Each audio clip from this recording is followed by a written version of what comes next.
Hi friends, இன்னைக்கு நம்ம பார்க்க போகிற topic how I planned and saved rupees 50,000 in 1 year.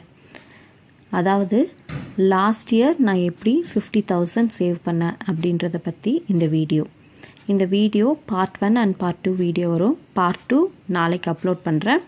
இப்போ ஃபஸ்ட்டு நான் சேவ் பண்ணணும் அப்படின்னு நினச்ச உடனே என்னால் சேவ் பண்ண முடியாது. பிகாஸ் என் கையில் காசு இருந்ததுன்னா நான் செலவு பண்ணிவிடுவேன்.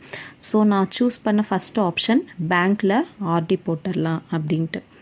நான் மொபைல் பேங்கிங் ஆப் யூஸ் பண்ணி தான் ஆர்டி போட்டேன். ஸோ மந்த்லி 3,000 சேலரி வந்ததுமே ஒரு 5 அப்படின்ற தேதிக்குள்ளேயே 5ஆம் தேதிக்குள்ளேயே நான் என்ன பண்ணிடுவேன்னா 3,000 ஆர்டி வந்து போட்டுருவேன்.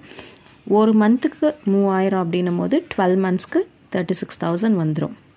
ஸோ இன்ட்ரெஸ்ட் வந்து 6.5% இன்ட்ரெஸ்ட்டில் போட்டிருந்தேன். எல்லாருக்குமே சேம் இன்ட்ரெஸ்ட் தான். டியூரேஷன் வந்து 12 மந்த்ஸு. இப்போ இன்ட்ரெஸ்ட்டு அதாவது நம்ம 36,000 அமௌண்ட்டுக்கான இன்ட்ரெஸ்ட் வந்து 1,287 ருபீஸ் வந்திருந்தது. அதை ரவுண்டாக 1,218 வச்சுக்கலாம். இப்போ டோட்டல் அமௌண்ட் அதாவது நம்மளோட அமௌண்ட் 36,000, அதுக்கான இன்ட்ரெஸ்ட் வந்து 1,280. டோட்டல் அமௌண்ட் வந்து 37,280.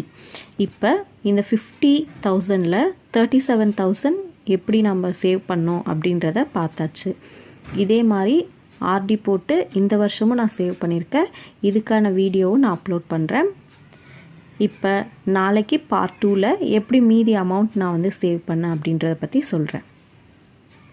உங்களுக்கு வீடியோ பிடிச்சிருந்ததுன்னா லைக் பண்ணுங்கள், சேனலுக்கு சப்ஸ்கிரைப் பண்ணுங்கள்.